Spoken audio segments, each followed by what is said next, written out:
School of ഭഗവത്ഗീതയുടെയും സാളഗ്രാമം public charitable ട്രസ്റ്റിൻ്റെയും സ്ഥാപക ആചാര്യനായ സ്വാമി സന്ദീപാനന്ദഗിരി പണ്ഡിതനായ ആത്മീയ ആചാര്യനും പ്രായോഗിക വിജ്ഞാനം കൊണ്ട് വ്യാപക അംഗീകാരം നേടിയെടുത്ത കഴിവുറ്റ പ്രഭാഷകനുമാണ്.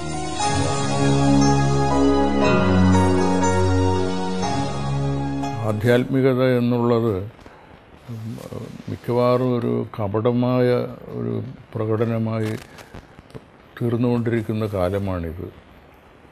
അവിടെ ആത്മീയതയുടെ സത്യമാർഗം തുറക്കുന്ന വ്യക്തികൾ വളരെ കുറവാണ്. ആ ഒരു ഇരുണ്ട മേഖലയിലാണ് സന്ദീപ് ചൈതന്യ സ്വാമികളുടെ ഈ പുതിയ സംരംഭം ഒരു സത്യത്തിൻ്റെ ഒരു നല്ല വഴിയായിട്ട് തുറന്നു കിട്ടിയിരിക്കുന്നത്.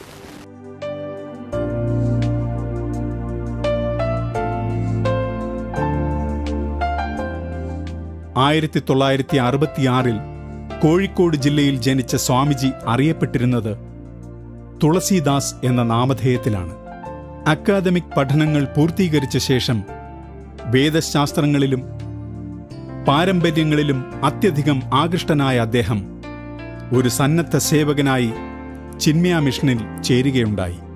തൻ്റെ ആത്മീയ ഗുരുവായി സ്വീകരിച്ച ചിന്മയാനന്ദ സ്വാമികളുടെ ദർശന ദൗത്യങ്ങളാണ് തനിക്ക് പ്രചോദനമായത്. സംപൂജ്യനായ ചിന്മയാനന്ദ സ്വാമിയുടെ പ്രസംഗങ്ങൾ കേൾക്കാൻ, പ്രഭാഷണങ്ങൾ കേൾക്കാൻ എനിക്കിട വന്നിട്ടുണ്ട്. ഈ ഒരു വലിയ പാരമ്പര്യത്തിൻ്റെ ഒരു ടോർച്ച് ബെയറർ എന്നൊക്കെ പറയാവുന്ന അതിൻ്റെ വെളിച്ചവുമായി മുന്നോട്ട് വന്ന സന്ദീപ് ചൈതന്യജി ചിന്മയ ഇൻ്റർനാഷണൽ ഫൗണ്ടേഷനിൽ വേദാന്ത കോഴ്സിന് ചേർന്ന് വേദാന്ത തത്വശാസ്ത്ര അധ്യയനം ചെയ്തു. 1996 ചിന്മയ മിഷനിൽ നിന്നും സന്യാസ ദീക്ഷ നേടി ബ്രഹ്മചാരി സന്ദീപ് ചൈതന്യ എന്ന നാമം സ്വീകരിച്ചു. ഗുരുപരമ്പരയുടെ സേവയിൽ സമർപ്പിതനായി സ്വാമിജി ഒരു ദശാബ്ദത്തിലേറെ മിഷനിൽ പ്രവർത്തിക്കുകയും പല നവീന പദ്ധതികൾ ആവിഷ്കരിക്കുകയുമുണ്ടായി. 2006 ചിന്മയ മിഷന്റെ അനുഗ്രഹ ആശിസ്സുകളോടെ പുറത്തുവന്ന് കൂടുതൽ സ്വാതന്ത്ര്യത്തോടെ പ്രവർത്തിച്ച് ഒരു വിശാല ജനസമൂഹത്തിന് ഗുണകരമാകും വിധം ഭഗവത്ഗീതയുടെ സാർവലൗകിക മൂല്യങ്ങൾ പ്രചരിപ്പിക്കുന്നതിനായി സ്വാമി സന്ദീപ ചൈതന്യ സ്കൂൾ ഓഫ് ഭഗവത്ഗീത സ്ഥാപിച്ചു. തൻ്റേതായ വഴി ആത്മീയ മണ്ഡലത്തിൽ കണ്ടെത്തുകയും സ്വയം വഴിവിട്ട് സഞ്ചരിക്കുകയും ചെയ്യുന്ന സ്വാമി സന്ദീപ് ചൈതന്യയാണ്. അതും വേദനിർവിശേഷമാണ്. ന തത്ര രഥ ന രഥയോഗ ന പന്ഥാനോ ഭവന്തി അതെന്ന് പഥസൃജത്തെ സഹി കർത്ത എന്ന ഉപനിഷത്ത്. മറ്റു വഴികളൊക്കെ മതിയാകാതെ വരുമ്പോൾ സ്വയം വഴിവെട്ടുന്ന ഒരാളാണ് ഋഷി. അപ്പോൾ ഭഗവത്ഗീത സൂര്യോദയം പോലെ സൂര്യാസ്തമയം പോലെ ഏവർക്കും സ്വീകരിക്കാവുന്നതാണ്. അതിൻ്റെ സൗന്ദര്യം എല്ലാ ദേശത്തെയും കാലത്തെയും അതിവർത്തിക്കുന്നതാണ്. അതിന് ജാതിയോ രാഷ്ട്രീയമോ മതമോ അതിൻ്റെ സൗന്ദര്യം നുകരുന്നതിന് തടസ്സമായിക്കൂടാ. സ്കൂൾ ഓഫ് ഭഗവത്ഗീതയുടെ ഔപചാരിക ഉദ്ഘാടനം 2006 ഡിസംബർ 1 ഡൽഹി മുഖ്യമന്ത്രി ശ്രീമതി ഷീല ദീക്ഷിത് നിർവഹിച്ചു. തദവസരത്തിൽ ഇന്ത്യയുടെ അന്നത്തെ പ്രസിഡന്റായിരുന്ന ഡോക്ടർ APJ അബ്ദുൽ കലാം അനുഗ്രഹാശിസ്സുകൾ നൽകുകയും സ്കൂൾ ഓഫ് ഭഗവത്ഗീതയുടെ ആദ്യ പ്രസിദ്ധീകരണമായ ഗീതാരാധനയുടെ പ്രകാശനം നടത്തുകയും ചെയ്തു. സ്ഥാപനത്തിന്റെ തുടർന്നുള്ള പ്രവർത്തനങ്ങളിൽ പ്രത്യേക താൽപ്പര്യവും സഹകരണവും കാട്ടിയിരുന്നു ഡോക്ടർ കലാം.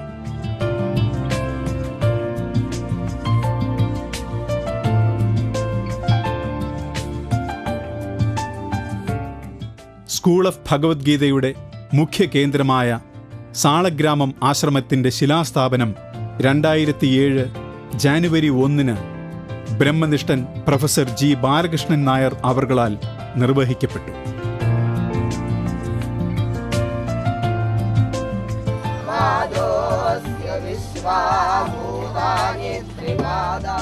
ഒൻപത് 9/2009 ദ്വാദശ ദർശനാചാര്യ മഹാമണ്ഡലേശ്വർ സ്വാമി കാശികാനന്ദഗിരി മഹാരാജ് ജ്ഞാനക്ഷേത്രമാകുന്ന സാളഗ്രാമം ആശ്രമം ഉദ്ഘാടനം ചെയ്തു.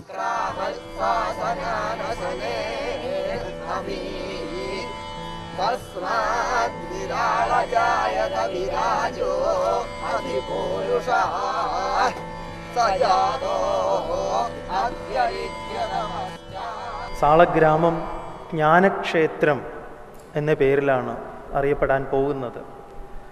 അറിവിൻ്റെ പ്രതീകമായിട്ട് ആ ക്ഷേത്രത്തിൽ വരാൻ പോകുന്ന പ്രതിഷ്ഠ ഇത്തരത്തിലുള്ള ഒരു പ്രതിഷ്ഠയായിരിക്കും. ഒരു സമഷ്ടി സങ്കല്പത്തെ, ആ സമഷ്ടി സങ്കല്പത്തിൻ്റെ ആവിർഭാവമായിരിക്കണം ജ്ഞാനക്ഷേത്രം. സമൂഹത്തിൻ്റെ നാനാ തുറകളിൽ നിന്നുള്ള ജനങ്ങളുടെയും സന്യാസി വര്യന്മാരുടെയും പണ്ഡിത ശ്രേഷ്ഠന്മാരുടെയും സാന്നിധ്യം കൊണ്ട് പ്രസ്തുത സംരംഭം അനുഗ്രഹീതമായി.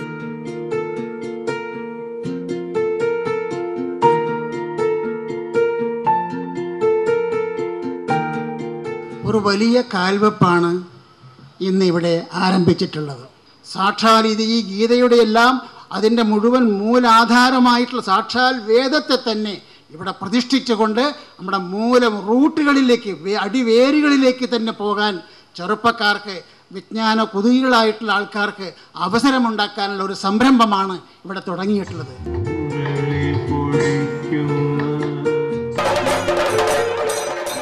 സ്വാമി സന്ദീപാനന്ദഗിരിയുടെ നേതൃത്വത്തിൽ ഭാരതീയ തത്വശാസ്ത്രങ്ങളിലെ ആധികാരികതയും സത്യസന്ധതയും വർത്തമാന ലോകത്തോട് ചേർന്ന് നിന്നുകൊണ്ട് കണ്ടെത്തുന്നതിനും പ്രചരിപ്പിക്കുന്നതിനും പ്രതിബദ്ധമായി സ്കൂൾ ഓഫ് ഭഗവത്ഗീത പ്രവർത്തിച്ചു വരുന്നു.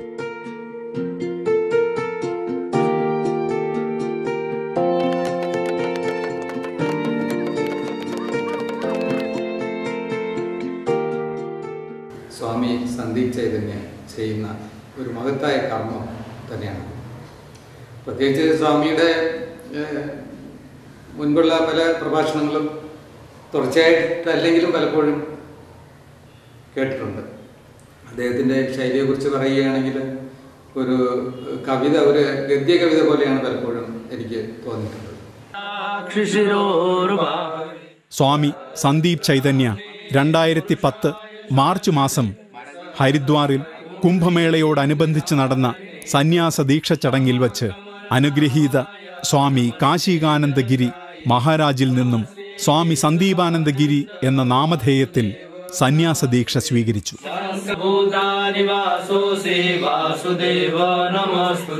ശങ്കരം ശങ്കരാചാര്യം കേശവം ബാദരായണം സൂത്രഭാഷ്യകൃതൗ വന്ദേ ഭഗവന്തോ പുനഃ പുനഃ. നമുക്ക് കിട്ടിയിട്ടുള്ള ഏറ്റവും വലിയ ഭാഗ്യം എന്നുള്ളത് കാശികാനന്ദഗിരി സ്വാമികളുടെ സാന്നിധ്യമാണ്. തപോവനസ്വാമികളെക്കുറിച്ചും രമണ മഹർഷിയെക്കുറിച്ചും ഒക്കെ വായിച്ചും കേട്ടും ഉള്ള അറിവാണ്. അത്തരത്തിലൊരു മഹാത്മാവിൻ്റെ സാന്നിധ്യം എങ്ങനെയാണ് അനുഭവിക്കാൻ സാധിക്കുക എന്നുള്ളത് പഠിക്കുന്ന കാലം മുതൽ മഹാത്മാക്കളെക്കുറിച്ച് വായിച്ച് രാമകൃഷ്ണദേവൻ്റെ വചനാമൃതം വായിക്കുന്ന സമയത്ത് അസ്രയോടും ലാട്ടുവിനോടും അല്ലെങ്കിൽ നരേന്ദ്രൻ എന്ന വിവേകാനന്ദ സ്വാമികളോടൊക്കെ അവരൊക്കെ കഴിഞ്ഞിരുന്ന ഒരു കാലമുണ്ട്. അതുപോലെ നമുക്ക് എപ്പോഴാണ് അങ്ങനെ ഒരു മഹാത്മാവ്, ആ മഹാത്മാവിൻ്റെ സാന്നിധ്യം എന്നുള്ളത് നമ്മൾ പലപ്പോഴും ആഗ്രഹിച്ചിട്ടുള്ള ഒന്നാണ്. ദ്വാദശ ദർശനം എന്ന് പറഞ്ഞു കഴിഞ്ഞാൽ എന്താ? നാസ്തികവാദം, ഈശ്വരൻ ഇല്ല എന്ന് പറഞ്ഞിട്ടുള്ളവർ. അപ്പം ഈശ്വരൻ ഇല്ല എന്ന് എങ്ങനെ പറയണം എന്ന് സ്വാമിജിക്ക് നല്ല അസലായിട്ടറിയാം. അതിൽ മാസ്റ്ററാണ്. അതുപോലെ അവരുടെ സിദ്ധാന്തം തന്നെയായിട്ടുള്ള ചാർവാക ദർശനം, അവരുടെ ദർശനം എന്ന് പറയുന്ന ചാർവാക ദർശനം, ഇങ്ങനെ 12 ദർശനങ്ങളിൽ സ്വാമിജി പറയുന്നത് 20 ദർശനങ്ങൾ, 12 ദർശനങ്ങളിൽ പ്രാവീണ്യനായ. ഇന്നലെ സ്വാമിജി ഇവിടെ വന്നിരുന്നു നമ്മുടെ പത്മനാഭസ്വാമി ക്ഷേത്രത്തിൽ. അപ്പോൾ അതിൻ്റെ കാലപ്പഴക്കം പറഞ്ഞ സമയത്ത് അവിടെ അങ്ങനെ നിന്നു. എന്നിട്ട് ആലോചിച്ചിട്ട് പറഞ്ഞു, എന്തുകൊണ്ട് കാളിദാസൻ ഈ ക്ഷേത്രത്തെക്കുറിച്ചൊന്നും പറഞ്ഞില്ല? അതുകൊണ്ട് എനിക്ക് സംശയമുണ്ട് നിങ്ങൾ പറയുന്ന ഈ പഴക്കം എന്ന്. അത് കാളിദാസൻ എന്തൊക്കെ പറഞ്ഞിട്ടുണ്ട് എന്ന് സ്വാമിജിക്ക് ഓർക്കാൻ വെറും 3 മിനിറ്റ് 4 മിനിറ്റ് ധാരാളം. തികഞ്ഞ ആത്മീയാചാര്യൻ, വൈജ്ഞാനിക പ്രഭാഷകൻ എന്നീ നിലകളിൽ സ്വാമിജി പ്രായോഗിക ആശയങ്ങൾ ധൈര്യപൂർവ്വം അവതരിപ്പിക്കുമ്പോൾ ആ വാക്കുകളിൽ പ്രതിഫലിക്കുന്നത് ഉപനിഷത്തുക്കൾ പ്രമാണമായുള്ള ആധികാരികമായ അറിവാണ്. മഹാഭാരതം എന്നത് ഒരു തൈലമാണ്. ആ ഗ്രന്ഥം ഒരു തൈലം. ആ തൈലത്തിനൊരു താത്പര്യമുണ്ട്. ആ തൈലം എന്തിനുള്ളതാണ്? തൈലം എന്തിനുള്ളതാണെന്ന് പറഞ്ഞു കഴിഞ്ഞാൽ പ്രകാശത്തിന് വേണ്ടിയിട്ട്. ദീപത്തെ നിലനിർത്തുന്നത് തൈലമാണ്. അതായത് ഇവിടെ ഗ്രന്ഥത്തിനല്ല താത്പര്യം, തൈലത്തിനല്ല താത്പര്യം, പിന്നെയോ ദീപത്തിനാണ് താത്പര്യം എന്ന് പറയാം. തൈലം എന്തിനു വേണ്ടി നിൽക്കുന്നു? ദീപത്തിന് വേണ്ടിയിട്ട് നിലകൊള്ളുന്നു. ഗ്രന്ഥത്തിന് വേണ്ടിയല്ല, മറിച്ച് ഗ്രന്ഥത്തിൻ്റെ താത്പര്യത്തിന് വേണ്ടി ഗ്രന്ഥം നിലകൊള്ളുന്നു. മഹാഭാരതം എന്ന ഗ്രന്ഥത്തിൻ്റെ താത്പര്യം ജ്ഞാനത്തെ പ്രകാശിപ്പിക്കുക എന്നതാണ്.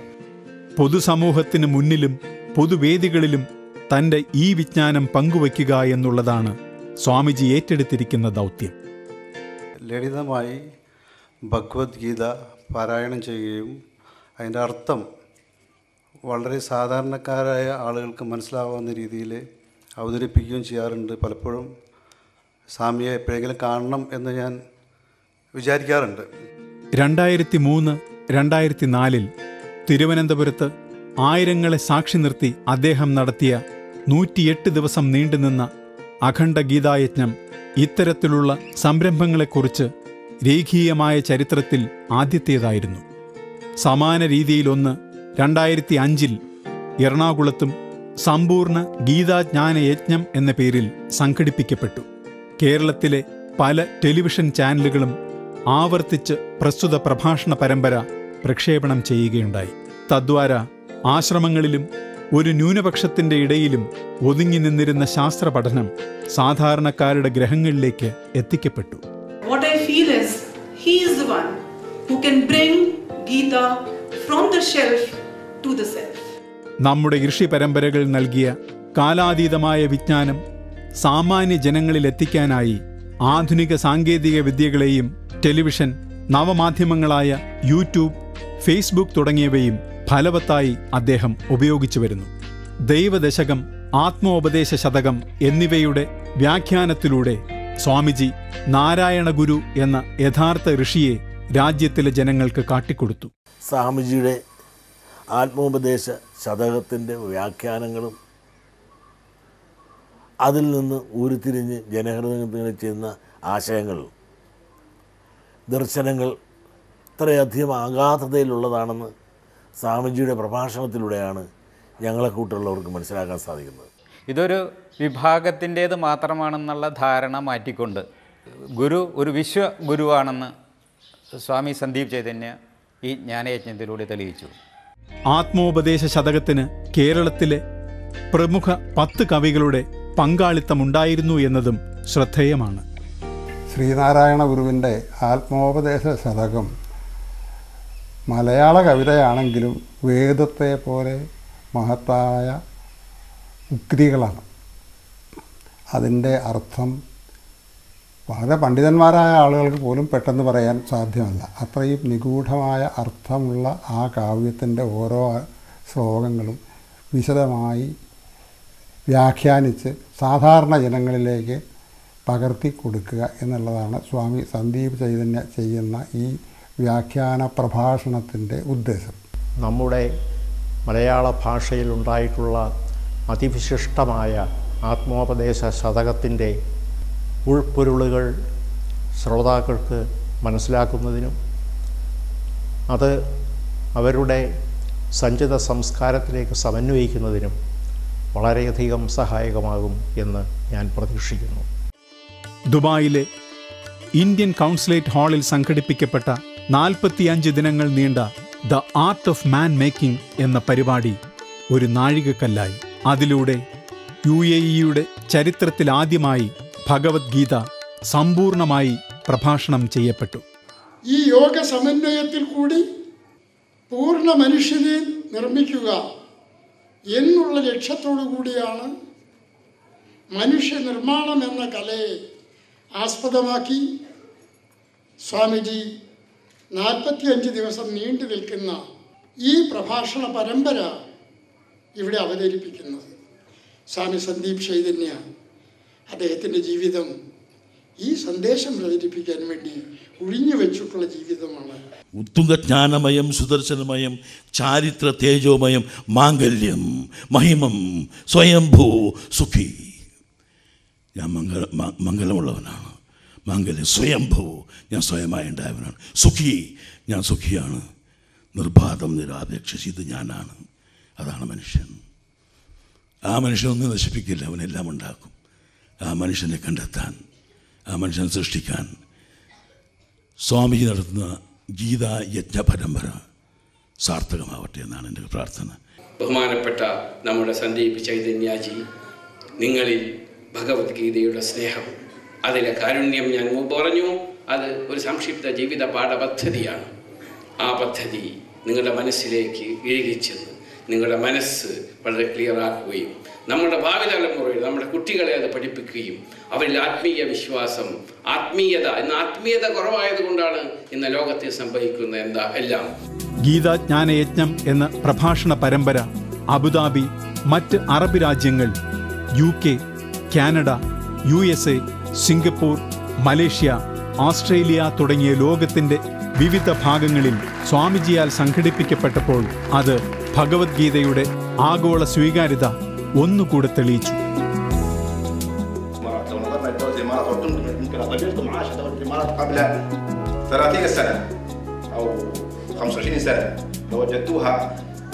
തുടർച്ചയായി 54 ദിവസം തിരുവനന്തപുരത്ത് സംഘടിപ്പിക്കപ്പെട്ട ശ്രീമദ് ഭാഗവത തത്വം എന്ന പ്രഭാഷണ പരമ്പര സപ്താഹങ്ങളോടുള്ള ജനങ്ങളുടെ വീക്ഷണം പൂർണ്ണമായും മാറ്റിമറിച്ചു. ആർപ്പും ആഘോഷങ്ങളും കൂടാതെ തന്നെ സ്വാമിജി ഭാഗവതത്തിൻ്റെ ഭക്തി, ജ്ഞാനം, വൈരാഗ്യം എന്ന മധുരസത്തയെ അനുഭവവേദ്യമാക്കി. ഇപ്പോൾ അദ്ദേഹം നടത്തിയ ഈ പുതിയ യജ്ഞം അത് എനിക്ക് ഏറ്റവും അധികം സന്തോഷകരമെന്നല്ല, ഏറ്റവും അധികം എന്താണ് പറയേണ്ടതെന്നറിയില്ല, ആദരാർഹമായി തോന്നി എന്ന് പറയാം. പാരമ്പര്യത്തെ സംരക്ഷിക്കുവാനും പരിപോഷിപ്പിക്കുവാനുമായി ശാസ്ത്രഗ്രന്ഥങ്ങളെ അധികരിച്ച് പ്രഭാഷണങ്ങൾ, കൃതികൾ, വിവർത്തനങ്ങൾ എന്നിവ CD രൂപേണയും പുസ്തക രൂപേണയും പ്രസിദ്ധീകരിച്ചു പോരുന്നു. മലയാളം ബ്രെയിൽ ലിപിയിൽ ആദ്യമായി ഭഗവത്ഗീത പ്രകാശിപ്പിക്കപ്പെട്ടതും സൗജന്യമായി വിതരണം ചെയ്യപ്പെട്ടതും കാഴ്ചവൈകല്യം നേരിടുന്നവർക്ക് അനുഗ്രഹമാണെന്ന് തെളിയിക്കപ്പെട്ടു. ധൃതരാഷ്ട്ര ഉവാച. കണ്ണ് കാണാത്ത കുട്ടികൾക്ക് വേണ്ടി ഭഗവത്ഗീത അവർ കേട്ട് ചൊല്ലുന്നു എന്നുള്ളതിനപ്പുറം അവർക്കായി ഈ വിധത്തിൽ അവരുടെ കയ്യിലത് വെച്ചു കൊടുക്കുക, അവർക്കത് വായിക്കാൻ സാധിക്കുക, പഠിക്കാൻ സാധിക്കുക എന്ന് പറയുന്ന ആ ഒരു ആശയം, അതിമഹത്തായ, അതിഗംഭീരമായ, ദിവ്യമായ ഈ ആശയം ഏതൊരു ധന്യനിമിഷത്തിലാണോ സ്വാമി ജഡഹൃദയത്തിൽ തെളിഞ്ഞു വന്നത്, അത് ഭഗവത് അനുഗ്രഹം തന്നെയാണ് എന്ന് ഞാൻ വിശ്വസിക്കുന്നു. ഭഗവത്ഗീതയുടെ ഒരു പ്രകാശം അത് ഇരുളിൻ്റെ ലോകത്തേക്ക് നൽകാനുള്ള ഒരു വലിയ ശ്രമമാണ് സ്കൂൾ ഓഫ് ഭഗവത്ഗീത നടത്തിക്കൊണ്ടിരിക്കുന്നത്. യഥാർത്ഥത്തിൽ ധൃതരാഷ്ട്ര സങ്കല്പം തന്നെയാണോ താങ്കളെ ഇതിന് പ്രേരിപ്പിച്ചത്, സ്വാമിജിയെ പ്രേരിപ്പിച്ചത്? ധൃതരാഷ്ട്ര ശബ്ദത്തെ വ്യാഖ്യാനിക്കുന്ന സമയത്ത് ധൃതം രാഷ്ട്രം യേന സഹ ധൃതരാഷ്ട്ര എന്നാണ്. എൻ്റെ ജീവിതത്തിൽ ആദ്യമായിട്ട് ബ്രെയിൽ ഭഗവത്ഗീത മലയാളത്തിൽ വന്ന് സ്വാമി സന്ദീപ് ചൈതന്യ ചെയ്ത വളരെ ഒരു നല്ല കാര്യമാണ്. ഇത്ര നാൾ നമ്മൾ ഇന്ത്യയിൽ വായിച്ചിരുന്നു ബ്രെയിലൊക്കെ, പക്ഷെ മലയാളത്തിൽ ഒരു പുസ്തകം ഇല്ല. ഇങ്ങനെ ഞാൻ അനേകം പേരോട് പറഞ്ഞപ്പോഴാണ് സ്വാമിജിയോട് പറഞ്ഞപ്പോൾ സ്വാമിജി പറഞ്ഞു നമുക്കുണ്ടാക്കാം. അപ്പോൾ ബ്രെയിൽ മലയാളത്തിൽ ഇപ്പോൾ പാരായണം ചെയ്യാൻ ശ്ലോകരൂപത്തിൽ വന്നതിന് ശരിക്കും വലിയൊരു ഭാഗ്യമാണ്. കണ്ണുള്ളവർക്ക് പലർക്കും ഇപ്പോൾ പല പുസ്തകങ്ങൾ വിപണിയിൽ കിട്ടുന്നുണ്ടെങ്കിൽ അവർക്ക് വേണ്ട. വായിക്കുന്നവരെ ഞാൻ പറയുന്നില്ല, എത്രയോ പേരുണ്ട് വായിക്കാത്തവർ. പക്ഷെ നമുക്ക് ശരിക്കും പറഞ്ഞാൽ മുന്നിലൊരു പുസ്തകം വെച്ചാൽ ബ്രെയിൽ ഉണ്ടെങ്കിലേ വായിക്കാൻ പറ്റൂ. അപ്പോൾ അതിന് ഏറ്റവും നല്ല ഒരു മാർഗമാണ് സ്വാമിജി നമുക്ക് കാണിച്ചു തന്നത്. സ്വാമി ചിന്മയാനന്ദ ജന്മശതാബ്ദിയോടനുബന്ധിച്ച് പ്രസിദ്ധീകരിച്ച ശതശ്ലോകി ഗീത, ശങ്കര ചിന്മയ ജയന്തി ആഘോഷങ്ങൾ പ്രൊഫസർ G. ബാലകൃഷ്ണൻ നായർ അവർക്ക് നൽകിയ വ്യാസപീഠ പുരസ്കാരം സ്വാമിജി ഗുരുപരമ്പരയ്ക്ക് നൽകുന്ന സമർപ്പണമാണ്. സന്ദീപ ചൈതന്യയുടെ ഈ ഗീതാ സ്കൂള് അതിനങ്ങേറ്റം ഉപകരിക്കും. ഭാരതത്തിനും ലോകത്തിനും മുഴുവൻ വെളിച്ചം വീശാൻ കഴിയുന്ന മഹത്തായ ഒരു സ്ഥാപനമായി അദ്ദേഹത്തിൻ്റെ ഗീതാ സ്കൂൾ വളരും. ഗുരു ശിഷ്യന്മാരോട് പഠനം പൂർത്തിയാക്കി പോകുന്നവരോട് പറയുകയാണ്, നിങ്ങൾ എൻ്റെ കൂടെ ഇവിടെ ജീവിച്ച് എൻ്റെ ജീവിതം കണ്ടും ഞാൻ പറഞ്ഞു തന്നത് കേട്ടും ഒരുപാട് കാര്യങ്ങൾ പഠിച്ചിരിക്കുന്നു. പക്ഷെ നിങ്ങൾ പോകുന്നതിന് മുമ്പ് നിങ്ങളുടെ സ്വന്തം വിശകലന ശേഷി ഉപയോഗിച്ച് ഇവിടെ നിന്ന് കണ്ടും കേട്ടും ഞാൻ പറഞ്ഞു തന്നതും ഒക്കെ പഠിച്ച കാര്യങ്ങൾ പരിശോധിച്ച് നിങ്ങൾക്ക് ശരിയെന്ന് തോന്നുന്നത് മാത്രം കൂടെ കൊണ്ടുപോവുക, ബാക്കിയെല്ലാം ഇവിടെ ഉപേക്ഷിച്ചു പോവുക എന്ന് പറയാൻ തക്ക ചിന്താപരമായ ധീരതയുള്ള ഗുരുക്കന്മാരാണ് നമ്മുടെ നാടിൻ്റെ ശക്തി. ആത്മീയ മൂല്യങ്ങളെയും സാമൂഹിക മൂല്യങ്ങളെയും സമന്വയിപ്പിച്ചുകൊണ്ടാണ് സ്വാമിജി നയിച്ചിട്ടുള്ള പല അവബോധയജ്ഞങ്ങളും. കേരളമുടനീളം 3 മാസം വീതം തുടർച്ചയായി നടത്തപ്പെട്ട ചതുർഗകാര വിചാരയജ്ഞം, ചതുർവിധ പുരുഷാർത്ഥയജ്ഞം, ഭാരതീയം എന്നീ യജ്ഞങ്ങൾ ശാസ്ത്രീയ ജ്ഞാനം ജീവിതത്തിൽ പ്രതിഫലിക്കേണ്ട ആവശ്യകതയെ ചൂണ്ടിക്കാണിക്കുകയായിരുന്നു.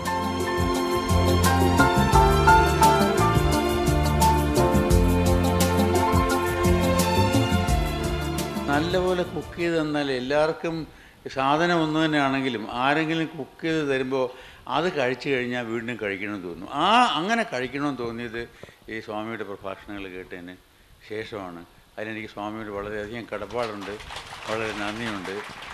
സാധാരണക്കാർക്ക് ഗംഗാദർശന സൗഭാഗ്യം പ്രദാനം ചെയ്തതായിരുന്നു സ്വാമിജി നയിച്ച ഗംഗാദർശൻ യാത്ര.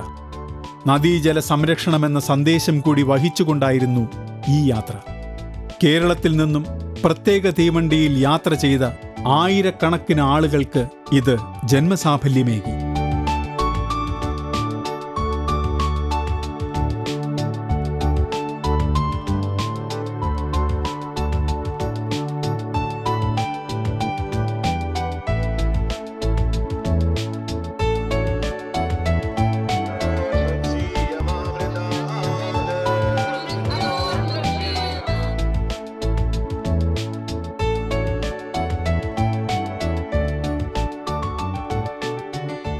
ജാതി മതഭേദമന്യേ എല്ലാവരെയും യോജിപ്പിക്കാനും എല്ലാ മനസ്സുകളെയും ഒന്നിപ്പിക്കാനുള്ള യാത്ര ലോകത്തിന് തന്നെ ഏറ്റവും വലിയ സന്ദേശമാണ് കൊടുക്കുന്നത്.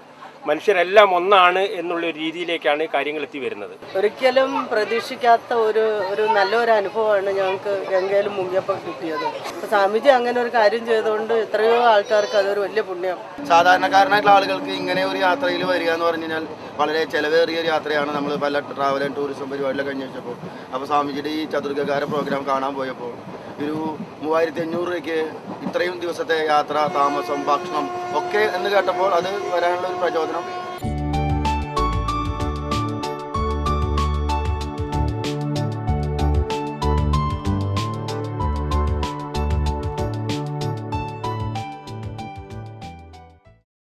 സ്വാമിജിയുടെ നേതൃത്വത്തിൽ നടത്തുന്ന കൈലാസ, മാനസരോവർ, ചാർധാം, അമർനാഥ് തുടങ്ങിയ യാത്രകൾ തീർത്ഥാടനങ്ങൾക്ക് ഒരു പുതിയ മാനം നൽകുകയും ആത്മാന്വേഷണത്തിന് മാർഗം തുറന്നു കാട്ടുകയും ചെയ്യുന്നു.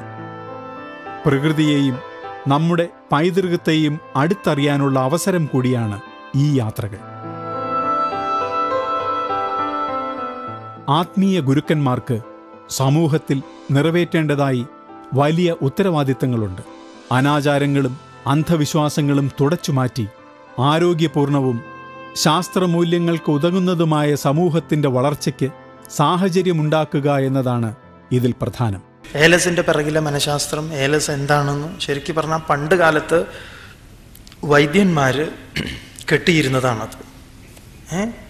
പഴയ പണ്ട് കാലത്തെ വൈദ്യന്മാർ ഒരു രോഗിയെ നോക്കിക്കഴിഞ്ഞാൽ അദ്ദേഹത്തിൻ്റെ രോഗം നിർണയം ചെയ്ത് അതിനകത്ത് തകിടിലെഴുതുക. അന്നൊക്കെ ഓലയിലെഴുത്തൊക്കെയാണ്. ഈ ഓലയിലെഴുതിയിട്ട് ഇവൻ്റെ കയ്യിൽ കൊടുത്തു കഴിഞ്ഞാൽ അവൻ അത് എവിടെയെങ്കിലുമൊക്കെ കളയും. എന്നിട്ടാണ് ഡോക്ടർ അടുത്ത് വന്നിട്ട് പറയും അതൊന്നും കാണുന്നില്ല എന്ന് പറയും. അങ്ങനെ ഇത് പതിവായപ്പോൾ അദ്ദേഹം ഈ വൈദ്യന്മാർ ആലോചിച്ച് കണ്ടുപിടിച്ചതാണ് ചെമ്പിലെഴുതാൻ തുടങ്ങി. കാലത്തിനനുസരിച്ച് ഓരോരോ എഴുത്തുകൾ വന്നിരുന്നു. ചെമ്പിലെഴുതും, ആണി കൊണ്ട് ചെമ്പിൽ തകട്ടിൽ എഴുതിയിട്ട് അത് ഒരു അളുക്കാക്കിയിട്ട് ഇവൻ്റെ കയ്യിൽ കെട്ടിക്കൊടുത്തിട്ട് പറയും ഇത് അഴിക്കണ്ടെന്ന് പറയും. ഇത് ഇപ്പം എന്തായി? ഇപ്പം അതിന് വൈദ്യരായിട്ട് ബന്ധമൊന്നുമില്ല, വേറെ എന്തോ ആയി മാറിയായി കഴിഞ്ഞു. എതിർപ്പുകൾ അവഗണിച്ചും മറ്റ് കഷ്ടനഷ്ടങ്ങൾ സഹിച്ചും പ്രസ്തുത മൂല്യങ്ങൾ ഉയർത്തിപ്പിടിക്കുക എന്ന ദൗത്യം ഏറ്റെടുത്തുകൊണ്ടുള്ള പ്രയാണത്തിലാണ് സ്വാമിജി. വ്യക്തിപരമായ ലഭ്യതയ്ക്ക് വേണ്ടി പഴമുറക്കാർ സ്ഥാപിച്ചിട്ടുള്ള ചില നിയമങ്ങളെ പാടെ നിഷേധിക്കുവാൻ കാര്യകാരണസഹിതം സ്വാമിക്ക് സാധിക്കുന്നുണ്ട്.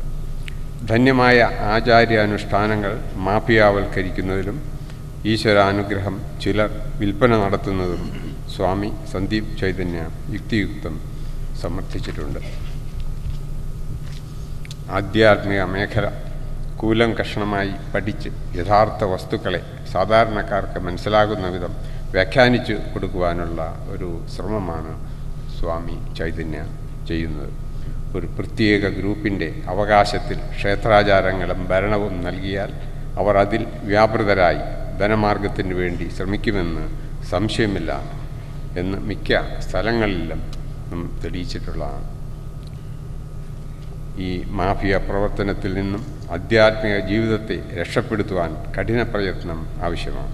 ഭക്തിയുടെ പേരിൽ നടത്തുന്ന ഈ ചൂഷണത്തെയാണ് സ്വാമി എതിർക്കുന്നത്.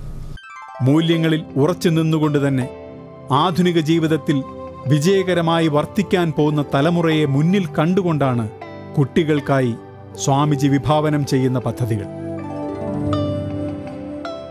കേരളത്തിലെ ആദ്യ വാൾഡോഫ് സ്റ്റെയ്നർ സ്കൂളായ ഭവിഷ്യ സ്വാമിജിയുടെ മേൽനോട്ടത്തിൽ സാളഗ്രാമം ആശ്രമത്തിൽ പ്രവർത്തിക്കുന്നു.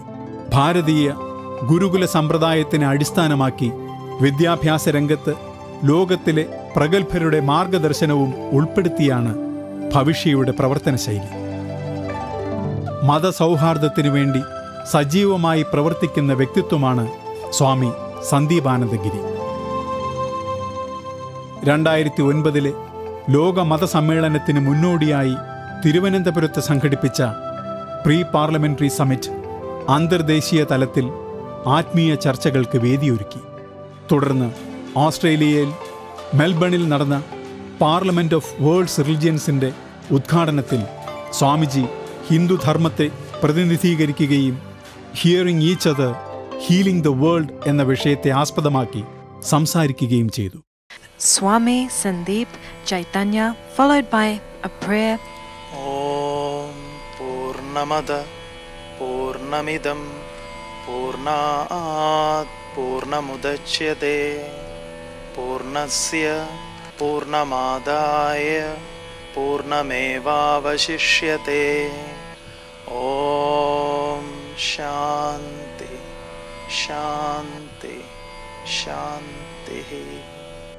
2015 ഒക്ടോബറിൽ അമേരിക്കയിലെ സാൾട്ട് ലേക്ക് സിറ്റിയിൽ ലോക മതസമ്മേളനം വീണ്ടും അരങ്ങേറുമ്പോൾ സ്വാമി സന്ദീപാനന്ദഗിരിയെ ക്ഷണിച്ചത് ശ്രീനാരായണ ഗുരുവിൻ്റെ ദൈവദശകത്തെ അധികരിച്ച് സംസാരിക്കുവാനാണ്.